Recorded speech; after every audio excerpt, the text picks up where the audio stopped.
দুই মাদক ব্যবসায়ীর আধিপত্য বিস্তারের জেরে খুন হয় সেলুনের কর্মী শাহ আলম। মোহাম্মদপুরের জেনেভা ক্যাম্পে সোমবার গলা কেটে হত্যা করা হয় তাকে। এরপর এখনও থমথমে পরিস্থিতি বিরাজ করছে ক্যাম্পে। সাব্বির আহমেদ জানাচ্ছেন বিস্তারিত।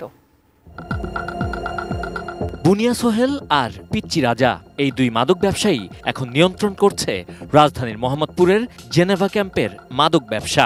প্রায়ই এখানে মাদক ব্যবসায়ীদের মধ্যে চলে মারামারি, বোমাবাজি, গোলাগুলির মতো ঘটনা। সোমবার দিনব্যাপী থেমে থেমে সংঘর্ষে জড়ায় বুনিয়া সোহেল ও পিচ্চি রাজার দুই গ্রুপ। এ সময় নিহত হয় শাহ আলম নামে এক যুবক। তিনি ধানমন্ডিতে একটি সেলুনে কাজ করতেন। এ নিয়ে কেউই মুখ খুলতে চান না। আমি অন্য ক্যাম্পে থাকি, এখানে কারেন্ট নেই, তো এই জন্য বেড়াতে আসলাম। মাদক ব্যবসায়ী বাবা নিজের মধ্যে হয়।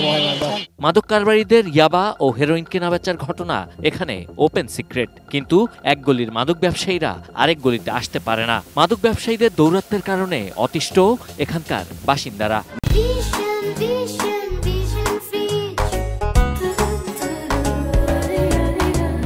মাদক তো বন্ধ হয় না, এই যায় 5 দিন থাকে চলে আসে, আবার ওই কাম করে। কি পানিশমেন্ট আছে? আইনি কোনো পানিশমেন্ট আছে? নাই। 5-6টা কেস, মার্ডার কেস ঘুরতে আসছে আরামসে।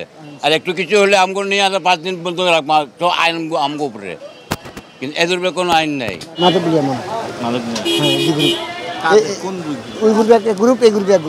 নিহত শাহ আলমের বাবা বাদী হয়ে মোহাম্মদপুর থানায় হত্যা মামলা দায়ের করেছেন। এ হত্যা মামলায় 26 জনকে গ্রেপ্তার করেছে পুলিশ ও যৌথ বাহিনী।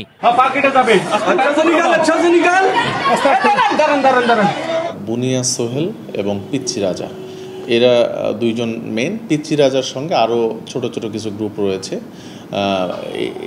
এই দুইজনেই আর কি আধিপত্য বিস্তার নিয়ে এই ঘটনাটি ঘটেছে। তাৎক্ষণিক পুলিশ সেখানে অভিযান চালিয়ে দুইজনকে গ্রেপ্তার করে চাপাতি সহ, এবং পরবর্তীতে আমাদের যৌথ বাহিনী সেখানে অভিযান চালায়। বুনিয়া সোহেলকে অস্ত্র ও মাদক সহ গ্রেপ্তার করেছিল র্যাব। জামিনে বেরিয়ে আবারও ক্যাম্পের নিয়ন্ত্রণ নিতে চায় সে। আরেক মাদক ব্যবসায়ী পিচ্চি রাজাও নিজের অবস্থান বজায় রাখতে চায়। এ নিয়েই উত্তপ্ত Geneva camp. Sabbir Ahmed, ATN news, Dhaka.